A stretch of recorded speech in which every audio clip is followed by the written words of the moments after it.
Elhamdülillahi Rabbil alemin ve salatu ve selamu ala seyyidina ve nebiyyina Ebil Kasımil Mustafa Muhammed ve alihi teyyibin tahirin ve ashabihil muntecebin.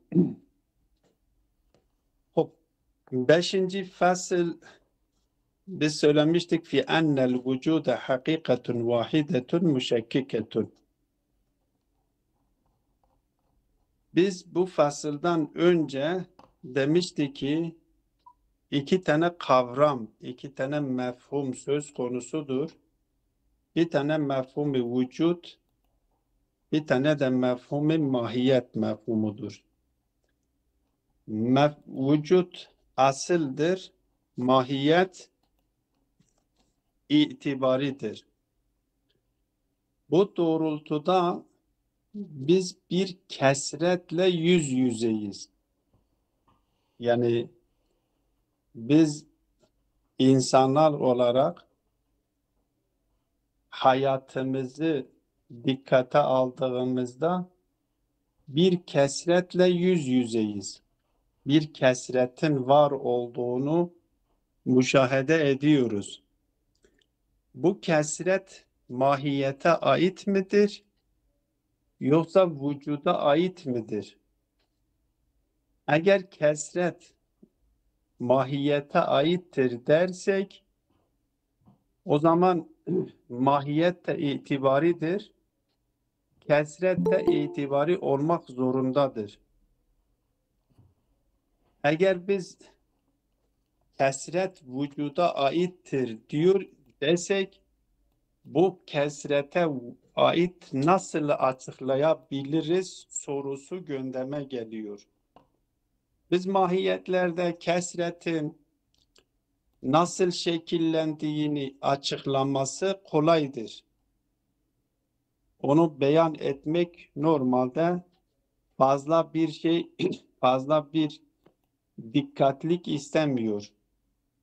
Kesret ya her mahiyet tamamı zatıyla bir diğer mahiyetten ayrıdır, ya bir mahiyet cüz-i zatıyla başka bir mahiyetten ayrıdır veyahut da arazlerden dolayı gerçekleşen bazı nedenlerden dolayı kesret gerçekleşiyor. Yani mahiyetlerdeki kesrete kaynaklık yapan ya tamam zattır, ya cüz-i zattır, ya arazdır. Hop, tabiaten mahiyet itibari ise mahiyet bağlamındaki kesret de itibari olmuş oluyor. Yani itibari dediğimiz yani zihindedir. Mahiyetler zihindedir, insan zihindedir, taş zihindedir, güneş zihindedir. Bu buna benzer. Her mahiyetten de ifade etmiş olduğu mana diğer mahiyetin ifade etmiş olduğu manadan ayrıdır. Hop, bu vücuttaki kesreti nasıl tahrif etmemiz gerekir? Ya biz diyeceğiz aslında kesret diye bir şey söz konusu değildir. Tek bir hakikattir. Ve kesret mecazidir. Veyahut da yok diyeceğiz kesret vardır. Mecazi de değildir. Hakikidir. Onu açıklamamız gerekir. Önvan bunu açıklıyor. Diyor ki fi ennel vücuda hakikatun vahidetun müşekkiketun. Bir hakikati vahidedir ama müşekkiktir. Yani derecelidir. Bunun için ilk olarak nurdan bir misal getirdi. Hissi olan gözlerimizle gördüğümüz, tabi burada daha önceden de işaret etmiştik. Genelde misaller bir taraftan yakınlaştırıcıdır, bir taraftan da uzaklaştırıcıdır. Sadece takribi zihin içindir. Biz gözlerimizle gördüğümüz bir hakikat söz konusudur ki o hakikata nur diyoruz ve bu nuru hissediyoruz. Kendi gözlerimizle, duyu organlarımızla bunu idrak ediyoruz, hissediyoruz. ve bunun dereceli olduklarını da görüyoruz. Bir 10 wattlık lambadaki nur ile 100 wattlık lambadaki nur ile 1000 wattaki nur aynı nurdur. Ama 1000 wattaki nur şedittir. 100 wattaki nur biraz daha zayıftır. 10 wattaki nur daha zayıftır. Yani bir kesret söz konusudur ve mertebeler söz konusudur ama hepsi de nurdur. Bu örneği getirdikten sonra diyor ki vücut da aynen bu nur gibi hakikatun vahidetun zat-ı meratibe muhtelifeti. Farklı mertebelere sahip olan bir tek hakikattir. Derecelidir. Ama bu dereceliğini bugün açıklamaya çalışıyor. Yani bu dereceliği nasıldır? Birbirinin dikeyinde midir? Yoksa bir diğerinin bir arzında mıdır? Diyor velaha kesretun toliyetun bi itibaril meratibil muhtelifeti el ahideti min ed'afil meratibi ve hiyelleti la fiiliyete leha illa ademul fiiliye. Diyor bu hakikat içinde kesretun toliyetun bir kesret vardır ama bu kesret tolidir, erzi değildir. Yani birbirinin eninde değildir. Birbirinin kenarında değildir. Mahiyetlerdeki kesret bir diğerinin erzındadır. Biz bir mahiyeti düşündüğümüz zaman insan mahiyeti, mesela insan sözcüğünün ifade etmiş olduğu mana taş sözcüğünün ifade etmiş olduğu manadan farklıdır. Bunlar arasında bir irtibat da söz konusu değildir. Bir ilişki de söz konusu değildir.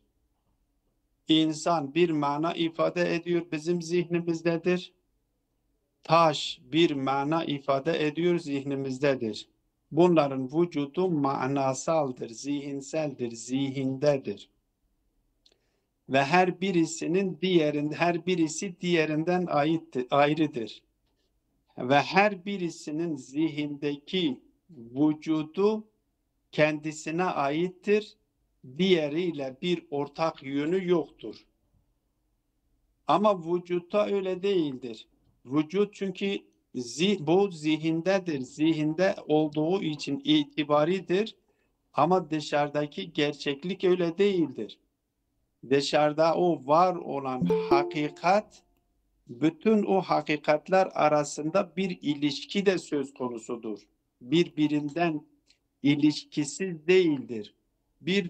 Birbirinin tolunda yer alıyor. Birbirinin dikeyinde yer alıyor. Birbirinin eninde yer almıyor.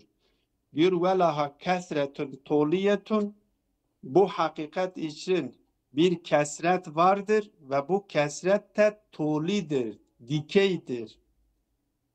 Ensel değildir, birbirinin eninde değildir, yatay değildir.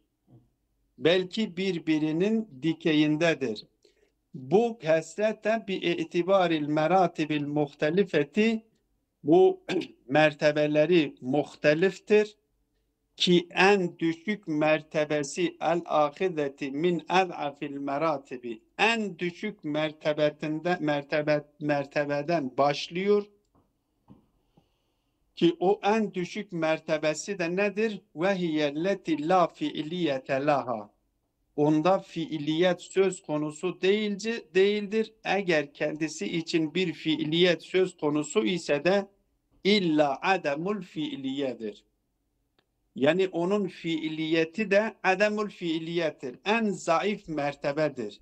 Yani o kuvve dediğimiz, o bil kuvve dediğimiz, şayet biz buna o mümkünlük hali de diyebiliriz. O kuvve şeyidir, o kuvve haletidir. Ki en zayıf kuvve haletinin demesinin nedeni de şudur. O ilk maddedir, madde-i ula, her varlıkların ilk maddesi. madde-i ula deniliyor. Çünkü bu madde-i ula olmasa vücut bulması mümteni oluyor. Bir varlığın vücut bulabilmesi için ilk önce mümkün olması gerekiyor. Daha önceden de Zat-ı Bari Teala bağlamında arz etmiştik. Demişti ki Zat-ı Bari Teala ne tür varlıkları var ediyor? Mümkün olan varlıkları var ediyor. Mümkün olmayan, mümteni olan varlıkların var edilmesine zaten irade alanına girmiyor. Eğer Allahu Teala ayeti kerimede ala kulli şeyin kadir buyuruyorsa o şey orada yani o mümkün olanını kastediyor. Mümteni olan şeyler irade alanına girmiyor. Mümteni olan şeylerin var edilmemesine güçsüzlük denilmiyor. Mümkün olup da var edememek güçsüzlüktür. Ki ben örnek vermiştim, Zat-ı Bari Teala kendisi gibi bir varlığı var edebilir mi? Bu mümtenidir. İki çelişkinin her ikisinin aynı anda var olması bu mümtenidir. Tenakuz iki şey vardır, birbiriyle tenakuz içerisindedir. Birbiriyle tenakuz içinde olan iki şeyin cem edilmesi, içtima-i nakizeyn ya irtifa etmesi, irtifa-i nakizeyn bu imkansız, bu mümtenidir. Mümteni olduğu için irade alanına girmiyor. İrade alanına girmeyen bir şeylerin var edilmemesi güçsüzlüğe delalet etmiyor. Güçsüzlük nereye delalet, ne zaman vardır güçsüzlük? Güçsüzlük irade alanına girenleri var edememek güçsüzlüktür. Öyleyse buradaki kuvveden maksat yani mümkün olacak bir şey. Mümkün haletini almış. O mümkün haletini almış olan bir varlık var edilmeye yüz tutmuş anlamındadır.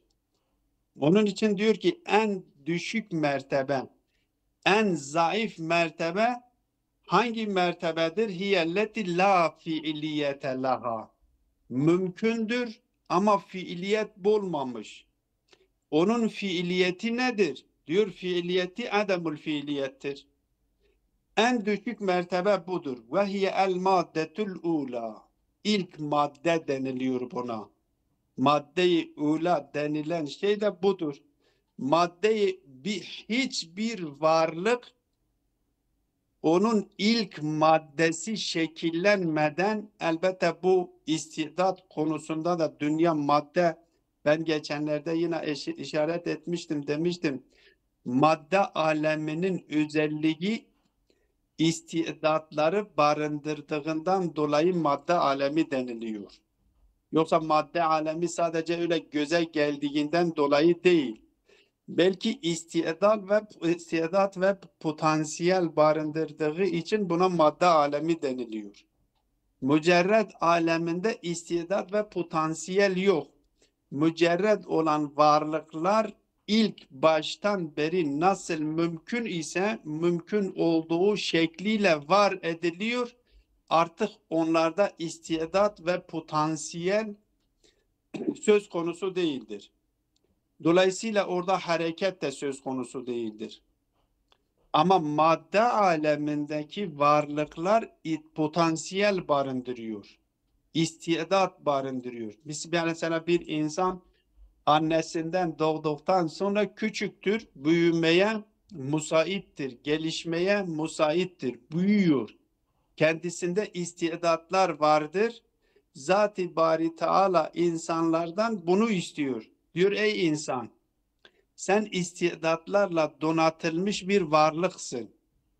Sana ruhun benden taraf, sende şekillenmiş olan ruh ile ve nefektu fihi min ruhi, yani benden olan bir ruhu sana öfürdüm. Yani bir potansiyel, sana bir şey, hakikat sende yerleşti, sende şekillendi ve o ruhun sende şekillenmesiyle sende bir sürü istidatlar, potansiyeller meydana geldi.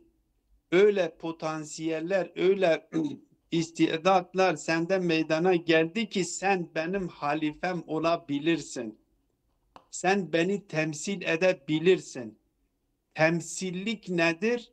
Yani Allah'ta bulunan kemal sıfatları kendimizde meydana getirmektir. Ki bunun manası da Allah'a yakınlaşmaktır.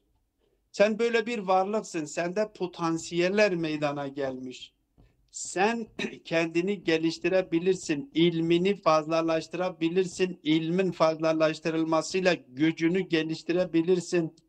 Gücünü geliştirmekle sen ilerleyebilirsin. Yani bende olan sıfatları sen kendinde geliştirebilen bir varlıksın. Madde aleminde işte istidatlar vardır. İlim insan annesinden doğar. O bilgi, normalde bizim anladığımız anlamda bilgi yoktur. Ama bilgiyi kazanabilir bir potansiyel vardır. O potansiyele maddedir. Bir ilim için madde-i ula diyoruz. Bütün varlıklar için bu madde-i ulayı bu şekilde tasavvur edebiliriz. İlk madde. Demek ki en zayıf mertebe hangi mertebedir? Fiiliyet bulmamış, kuvve haletindeki, yani mümkünlüğe var olmaya yüz tutmuş halettir. Ve hiye el maddetul ula el vakiatu fi ufukil adam, yokluğun ufuğunda yer almıştır. Yani neredeyse yoklukla aynı derecededir. Ama yokluk da denilmiyor. Niye? Çünkü var edilmeye adaydır. Mümkündür, olabilir niteliğini almıştır. ثُمَّ تَتَسَاعَدُوا. Bu mertebeler bu şekilde, tabi bunu bu en düşük mertebeden alıp gidiyor. Biz en üst mertebeden alıp aşağıya doğru da gelebiliriz. Şimdilik aşağıdaki mertebeden alıp bizim adet ettiğimiz, buna aşina olduğumuz için, bu bizim için biz daha kolay anlıyoruz diye getirmiş, bu şekilde örnek veriyor. Diyor ki en alt mertebesinden alıyor, yavaş yavaş tetesa'adul meratib ile en tentehi ilel mertebetil vacibeti, ta vacip mertebesine.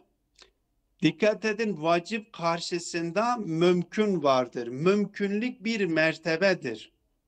Yokluk mertebesi adeta ne yokluktur ama varlığa yüz tutmuş. O madde-i ula en düşük mertebe.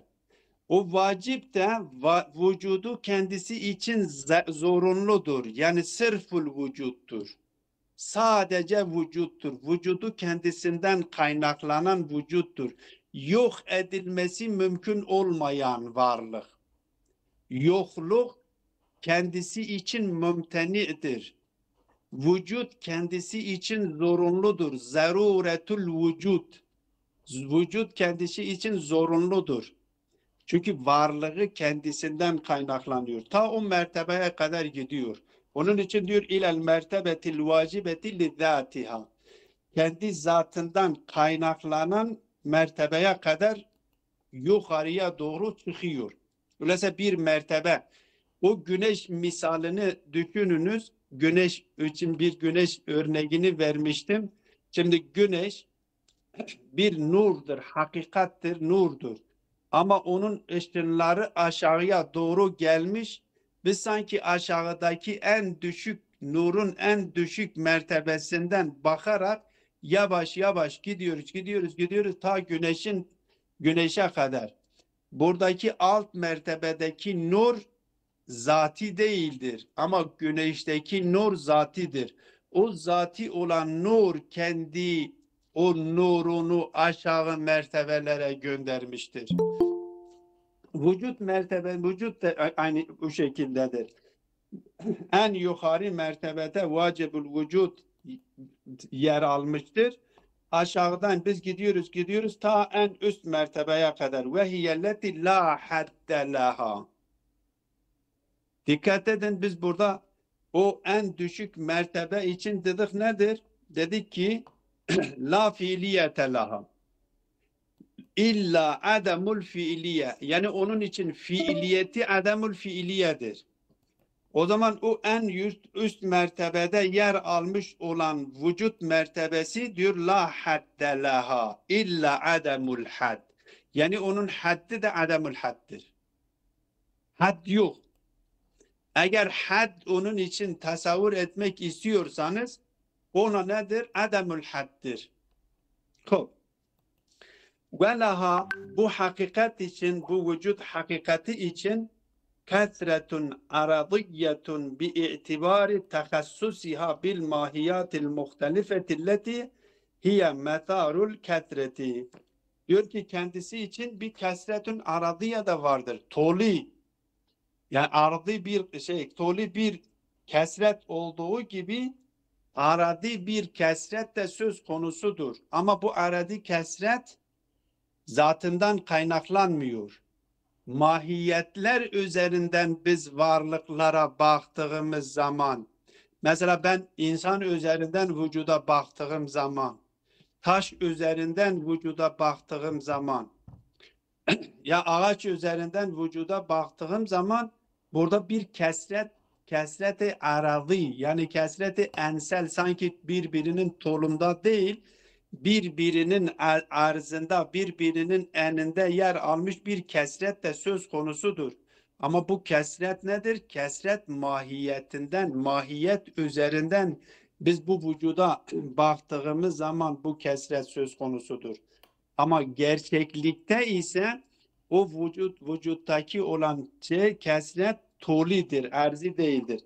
Ve laha kesretun aradiyetun bi itibari takassusiha bil mahiyatil muhtelifeti.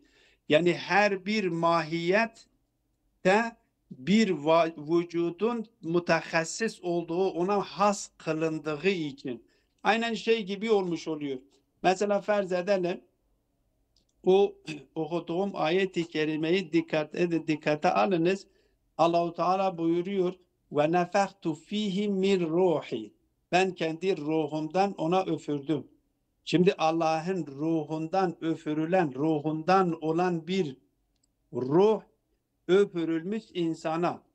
Bu bir hakikattir. Ama bu hakikat Zeyd'e üfürüldüğü zaman Zeyd'e aittir. Bekre üfürüldüğü zaman Bekre aittir. Her kime üfürülmüşse ona ait olmuş oluyor. Ama bir hakikattir. Vücut da aynı şekilde biz mahiyetler üzerinden baktığımız zaman her mahiyete ait olan vücut o mahiyetindir. Yani aslında mahiyet üzerinden biz vücuda baktığımız için vahiyet asıl itibariyle itibaridir. Ama biz mahiyet üzerinden baktığımız zaman bu vücuttaki kesreti toli değil, belki birbirinin arzında olduğunu görüyoruz. Niye? Çünkü her vücut bir mahiyete ait kılınmış. İnsana mesela ben diyorum ki el insanu mevcudun. Bu insana hamledilmiş olan vücut insana aittir. El hacerun mevcudun. Bu hacere hamledilmiş olan vücut hacere aittir. Hacerle insan arasında bir tebayün vardır. Ve bu ikisini birbirinin arzında yer almış gibidir.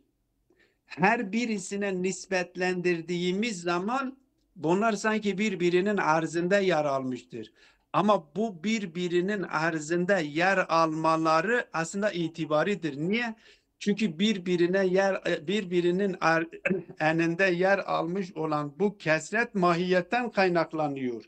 Mahiyetler de nedir? İtibaridir. Dolayısıyla mahiyet üzerinden gerçekleşmiş olan kesret arazidir. Ama vücuttaki kesret arazi değildir. Tolidir. Çünkü bunlar birbirinin tolunda yer almış. Onun için diyor velaha kesretun aradiyetun bi itibari tehassusiha bil mahiyatil muhtelifeti. Çünkü o hakikat o muhtelif olan mahiyetlere has kılınmış ki elleti o mahiyat-ı muhtelif ki hiye metharul kesreti. Kesretin yeridir. Kesrete kaynaklık yapıyor. Hop.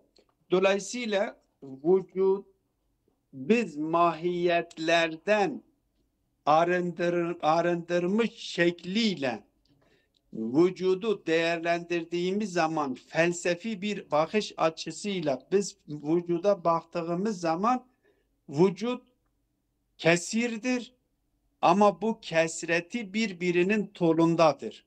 Birbirinin arzında değildir. En düşük mertebeden tutun en üst mertebeye kadar gidiyor. En düşük mertebesi nedir? El kuvvedir. Yani mümkündür vücut bulmaya yüz tutmuş. Artık vücut sahnesine çıkabilir halet alınmış. Söylediğim gibi hiçbir varlık Zat-ı Bari Teala dışındaki varlıkları kastediyorum. Hiçbir varlık mümkün olmadıkça vücut bulması imkansızdır. Ve iradenin taalluk edebileceği alanına girmiş sayılamaz. Ne zaman iradenin taalluk edebilecek alanına girer? Ne zaman ki mümkün oldu. O mümkün olduğu halet kendisi için gerçekleştiği zaman İza eradallahu şey'en en yekule lehu kun feyekun.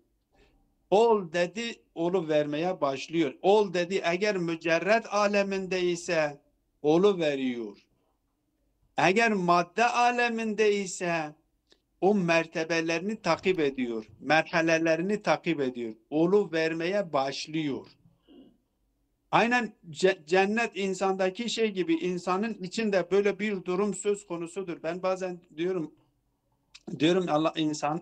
Allah'a itaat eden insanlar Allah'ın iradesiyle özdeşleşirler.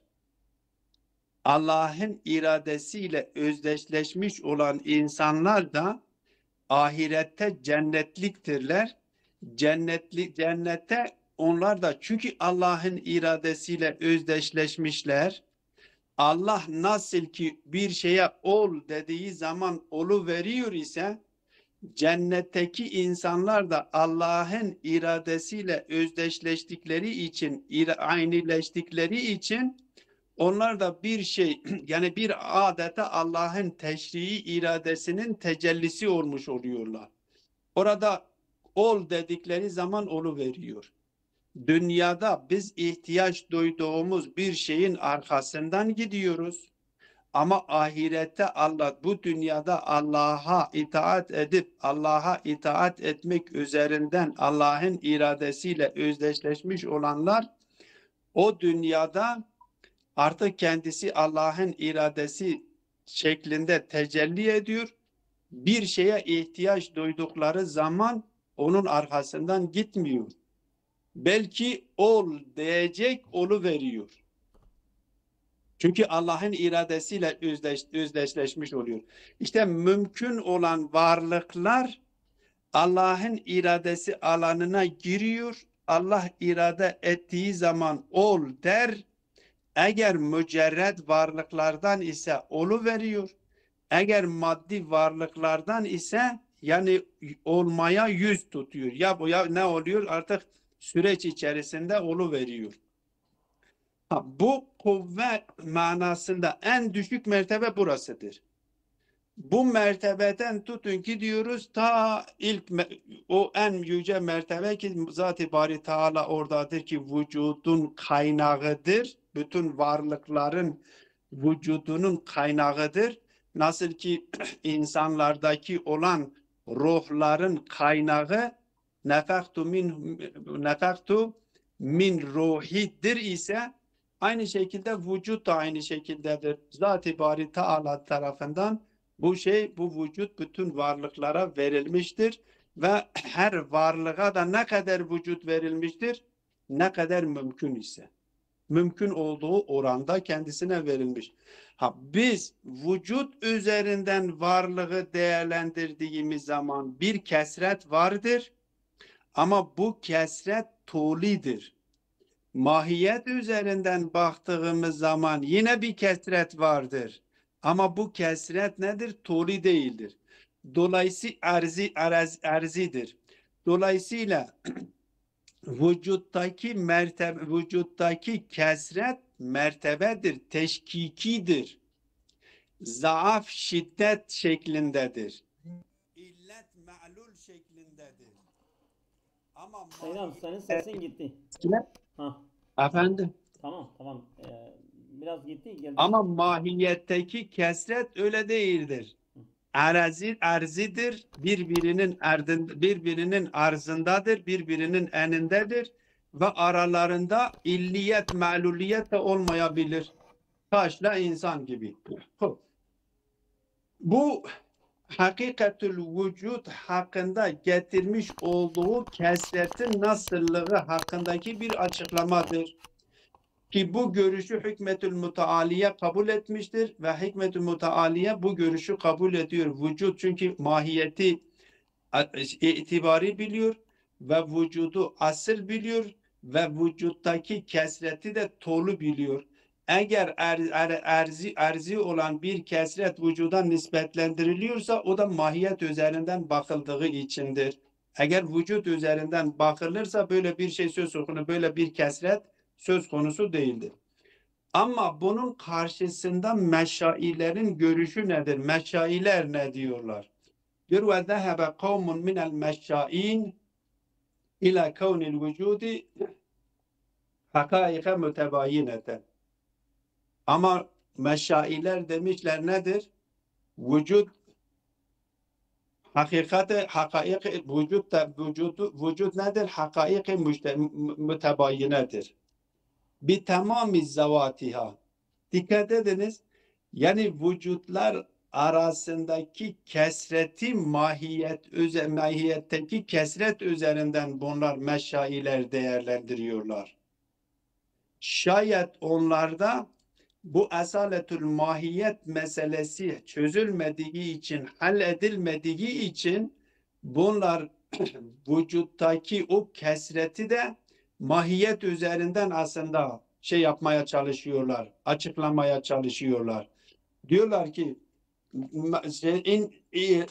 ne demek? Kavnul vücudi ila kavnil vücudi hakaike mutebayineten, vücut hakikatlerdir ve bu hakikatler de mütebayindir ve mütebayin oluşları da bir cüz-i zat değildir, bir tamam-ı zattır. Yani bir insanla bir taş arasındaki bu nasıl ki hiçbir ilişki yoktur. Aralarında bir müşterek nokta söz konusu değildir. Tamam-ı zat ile birbirinden ayrıdır. Diyor her vücut bir diğer vücuda oranla böyle bir şekildedir. Bir tamam-ı zatidir. Diyor ama konu hakaike mütebayine ki bunlar hakaik-i mütebayine olmasının feli ihtilafi atariha. Delil getiriyorlar. Neden bu muhtelif hakikatlerdir?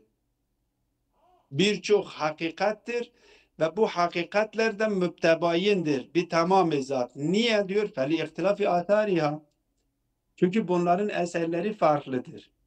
Eserleri farklı olduğundan dolayı aslında eserleri biz zahiren o mahiyet, tabi burada da dikkat ediniz, aslında mahiyetler eğer ben söylediğim o açıklamayı dikkate alırsanız her vücudun varlığı kendisine hastır ve her vücudun vücut olma itibariyle diğer vücuttan farklı değildir. Ancak vücut yapısı şiddet ve zaaf açısından birbirinden farklı olduğu için onun yapacağı iş de, onun gerçekleştireceği eser de o diğer vücudun gerçekleştireceği eserden farklıdır.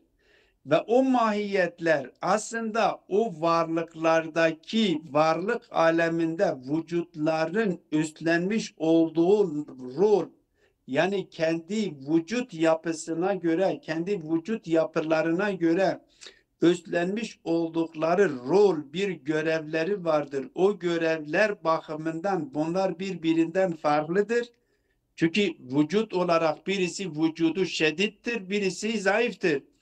Zayıf olan vücut, şiddet olan vücudun eserini bırakamaz ki. Vücut, şiddet olan vücut ne kadar şiddet olursa onun yapacağı iş diğerinden farklıdır.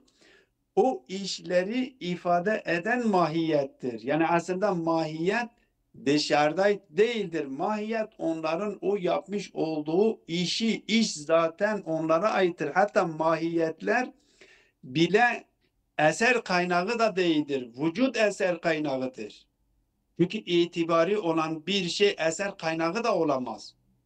Ama biz mahiyet üzerinden o eserini bir şekilde diğerinden farklı olduğunu beyan etmek içindir. Nasıl ki ben vücut dedim, biz vücut aslında olumluluğu ifade eden bütün sözcükler vücudu şerh ediyor.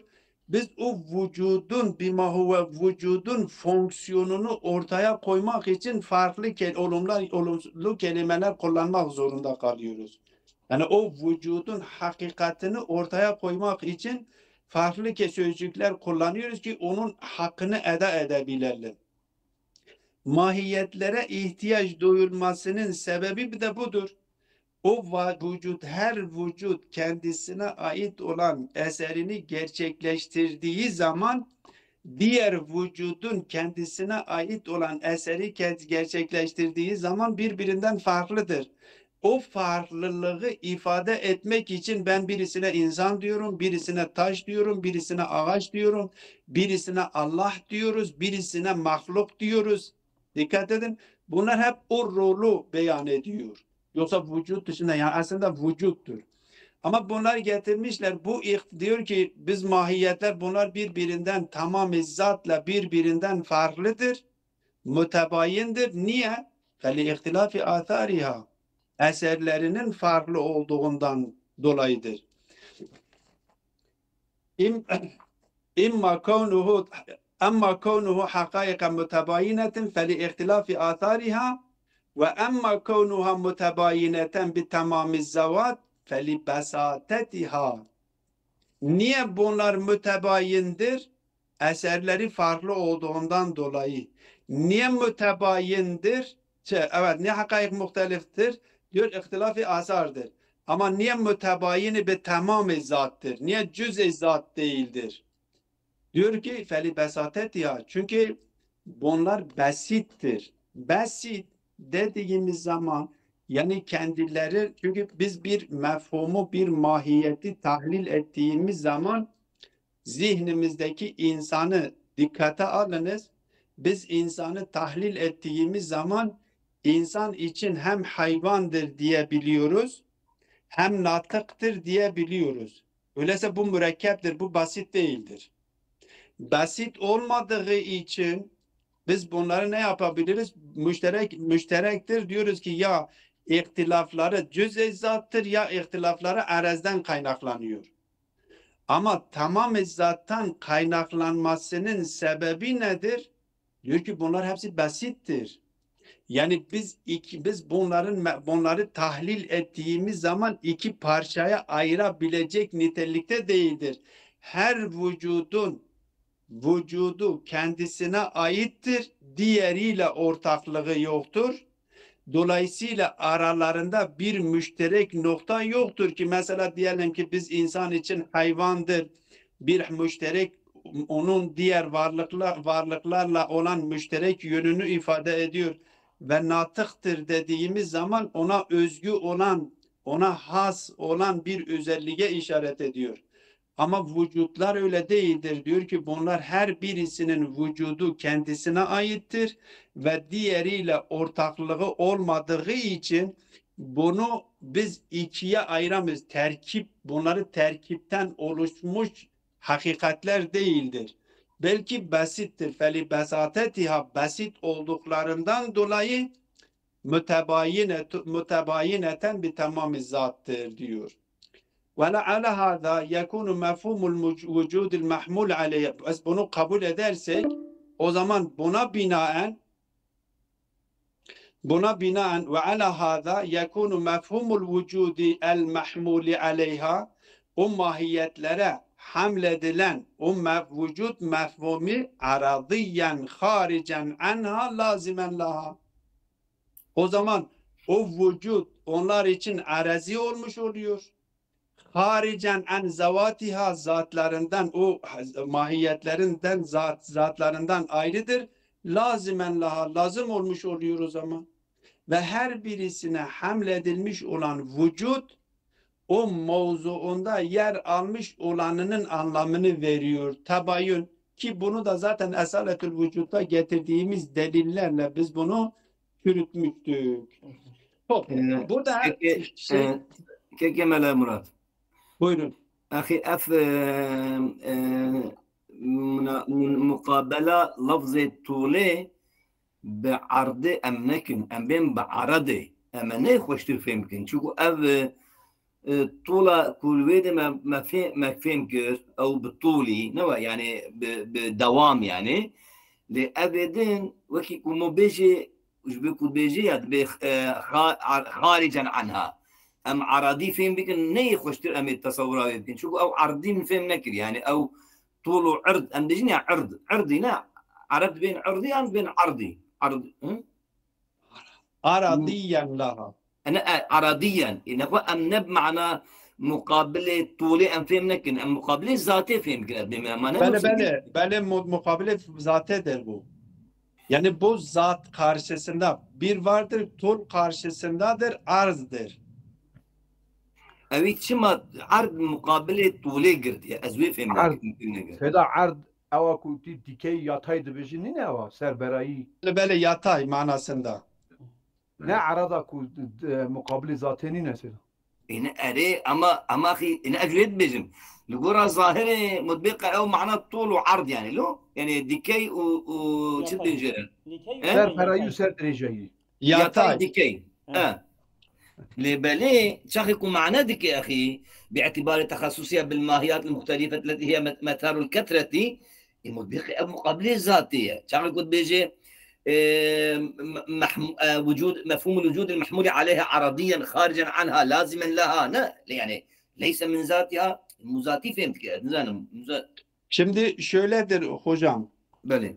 Biz orada şimdi kesret-i tuli ve kesret-i arzi. Ya aradi mi?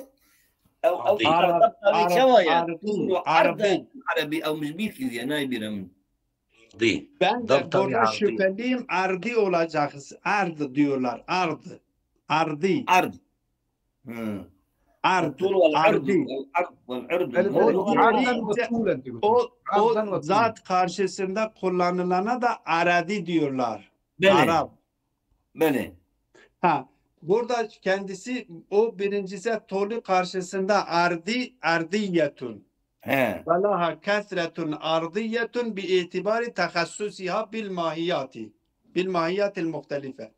Ama burada meşayilere göre yapıyor, açıklıyor. Burada da kendisine diyor ki yekunu mefhumul vücudil mahmuli aleyha aradiyen, yani arazidir, arz anlamında, yatay anlamda değil, hamil anlamında alıyor. Böyle.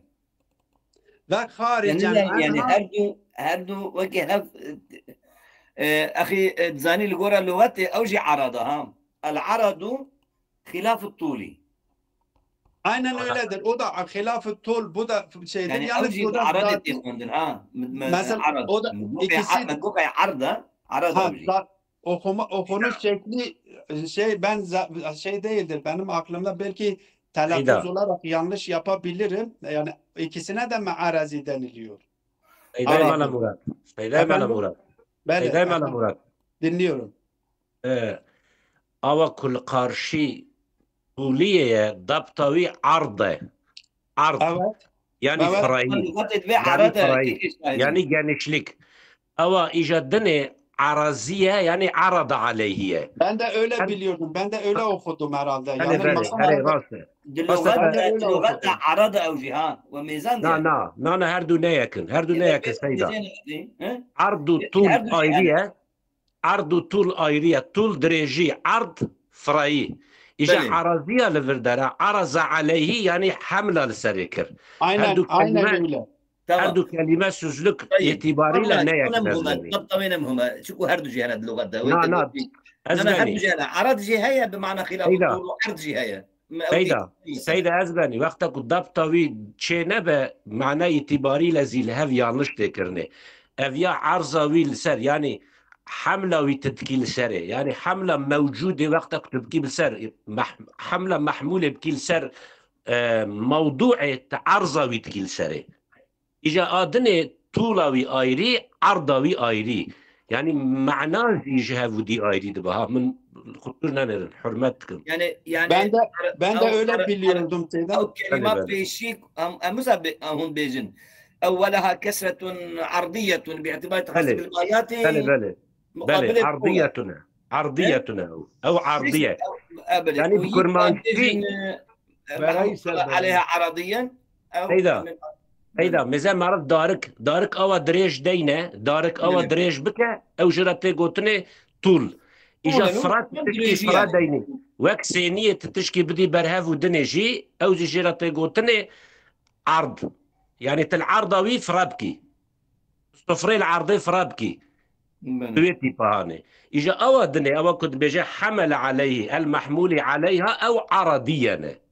أو عرضوي بكل سريعة يعني هردو كلمة معنى اعتباري لازم جاف آيرين يعني كي مفهومي وازي جاف آيرين لا لازم خدا شو Evet. razıyım. Teşekkür ederim. Allah razı olsun.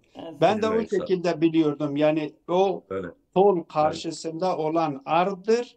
Öyle. Zat karşısında olan ya mevzu karşısında olan ki hamil manasını veriyor. Arazidir. Arazdir. Böyle. Böyle yazgılar. Böyle. Ben de bu şekilde okudum.